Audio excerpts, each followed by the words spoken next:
అందరికీ నమస్కారం. మన ఈ ఛానల్కి స్వాగతం. కొన్ని బంధాలు రక్తంతో మొదలవుతాయి, కానీ బాధ్యతతో మాత్రమే పరిపూర్ణమవుతాయి. అమ్మ లేని పిల్లలకు అక్కే అమ్మ అంటారు, కానీ ఆ అక్కే తన కళ్ళ ముందే సర్వస్వం కోల్పోతే పరిస్థితి ఏంటి? తను చదవాల్సిన పుస్తకాలను అటక మీద వేసి చెల్లి చేతికి కలం అందించడం కోసం తన చేతులకు మట్టిని అంటించుకుంటే ఆ గుండె ధైర్యం ఎలాంటిది?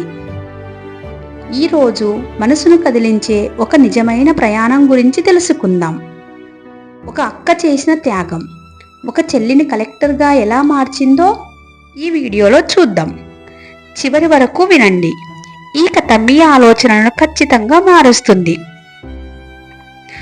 ఒక అందమైన పల్లెటూరులో గోపాల్, మాధవి అనే దంపతులు ఉండేవారు. వారు రోజువారీ కూలీ పనులు చేస్తూ జీవించేవారు. వారికున్న ఆస్తి, ప్రపంచం, ఆశలు అన్నీ కూడా ఆ ఇద్దరు కూతుర్లే. పెద్దమ్మాయి శారద క్లాస్లో ఎప్పుడూ ఫస్ట్ వచ్చేది. తను డాక్టర్ అవ్వాలని కలలు కనేది. చిన్నమ్మాయి దీపిక తన అక్కను చూసి ప్రతి విషయాన్ని నేర్చుకుంటూ పెరిగేది. కానీ జీవితం ఎప్పుడూ మనల్ని అడిగి కష్టాలను ఇవ్వదు. ఒకరోజు భారీ వర్షం కురుస్తున్న సమయంలో జరిగిన రోడ్డు ప్రమాదం వారి జీవితాలను తలకిందులు చేసింది. సాయంత్రం ఇంటి ముందు తల్లిదండ్రుల కోసం ఎదురు చూస్తున్న ఆ పిల్లల దగ్గరికి వారు తిరిగి రాలేదు. కేవలం వారి శవాలు మాత్రమే వచ్చాయి. ఆ క్షణం శారద కేవలం ఒక చిన్న పిల్లగా మిగిలిపోలేదు, తనే ఒక తల్లిగా మారిపోయింది. పక్కనే భయంతో వణుకుతున్న చెల్లిని చూసి తన కళ్ళలో సుడులు తిరుగుతున్న కన్నీళ్లను లోపలే మింగేసింది. మరుసటి రోజే తన స్కూల్ బ్యాగును తీసి బీరువాలో దాచేసింది. అమ్మ చీరను తన భుజాలపై వేసుకొని పొలం దారిన తన జీవిత మార్గంగా మార్చుకుంది. ఆ లేత చేతులకు కొడవలి పట్టడం కొత్తే కావచ్చు, ఆ ఎండ శరీరాన్ని దహిస్తున్న భారంగా అనిపించవచ్చు, కానీ చెల్లి ఆకలి ముందు ఆ కష్టమేది ఆమెకు పెద్దగా అనిపించలేదు. ఇక్కడి వరకు వింటున్నా మీరు ఈ కథలోని భావోద్వేగానికి కనెక్ట్ అయితే వెంటనే ఒక లైక్ చేయండి, ఎందుకంటే ఇలాంటి గొప్ప త్యాగాల కథలు ప్రపంచానికి తెలియాలి. రోజులు గడిచాయి, ఏండ్లు గడిచాయి. శారద తన యవ్వనాన్ని పొలం గట్టుల మీదే కరిగించేసింది.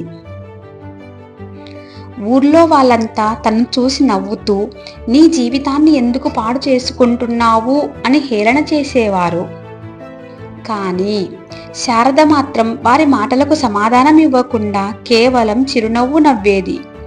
ఎందుకంటే తను కన్న కల చెల్లి రూపంలో బ్రతుకుతోందని ఆమెకు తెలుసు.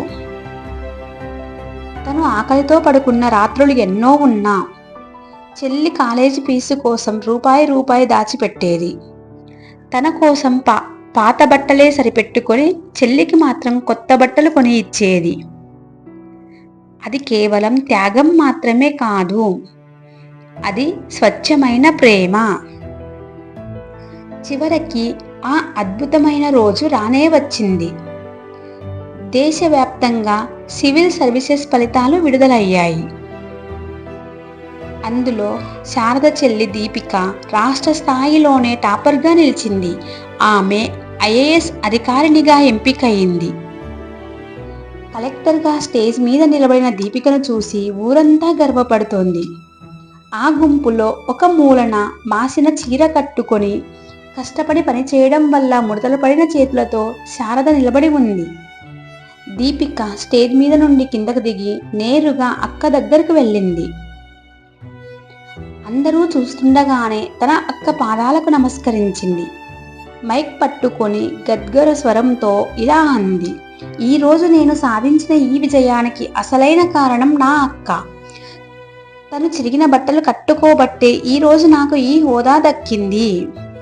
శారద కళ్ళలో ఆ రోజు వచ్చిన కన్నీళ్లు బాధతో కాదు, అవి ఒక గర్వంతో కూడిన ఆనంద బాష్పాలు. జీవితం మన దగ్గర నుండి ఏదో ఒకటి తీసుకుంటుంది, కానీ తిరిగి అంతకంటే గొప్ప బలాన్ని మనకు చూపిస్తుంది. మీ జీవితంలో కూడా మిమ్మల్ని ఇంతలా ప్రోత్సహించే ఒక శారద లాంటి వ్యక్తి ఉంటే వారిని ఎప్పుడూ మర్చిపోవద్దు. ఈ హృదయాన్ని తాకే కథ మీకు నచ్చితే వెంటనే లైక్ చేయండి మరియు మీ స్నేహితులకు షేర్ చేయండి. ఇలాంటి మరిన్ని మంచి కథల కోసం ఈ ఛానల్ని సబ్స్క్రైబ్ చేయండి. ధన్యవాదాలు.